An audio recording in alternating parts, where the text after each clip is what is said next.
Eks-deputat Etibar Hüseynov Prezident Administrasiyasının sabiq rəhbəri Ramiz Mehdiyevin Xızı rayonunun Qızılqazma kəndində yerləşən villasını çəkib. Hüseynov villanın kəndin girişində olduğunu diqqətə çatdırıb, qeyd edib ki, villa 2 mərtəbədən və köməkçi binadan ibarətdir. O da qeyd olunur ki, şahidlərin sözlərinə əsasən Ramiz Mehdiyev Xızıdakı bağına adətən helikopterlə gəlirmiş. Villanın ətrafında isə bəzi sabiq və indiki nazirlərin mülkləri var. Mehdiyevin onlarla gizli toplantıları bu villada keçirdiyi iddia olunur.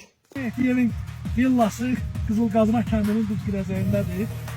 2 mərtəbəli villa götürmüşdür. Göründə də köməkçi bir bina var. Hər tərəfdən dairəvi şəkildə 3 metrlik qatar alınır. Səhərdə hər hansı bir hərəkətli müşahidə olunmur. Biz indi ön tərəfdən girişdən içəri girməyə cəhd edirik.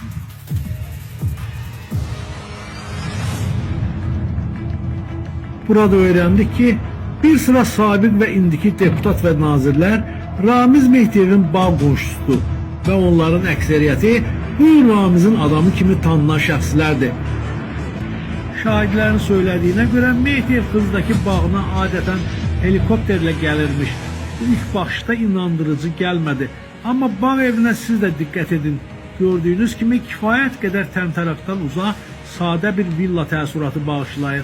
Hətta adicə ağac, kol, çiçək belə əkilməyib.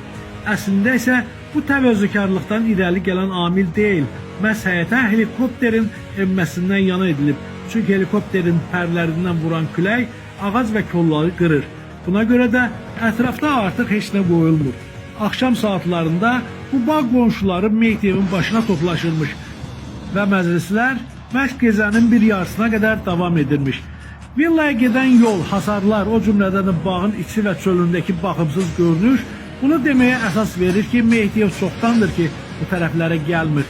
Hündürlüyü təxminən 5 metr olan Polad qapını isə nə qədər döysək də səsimizə çıxan olmadı.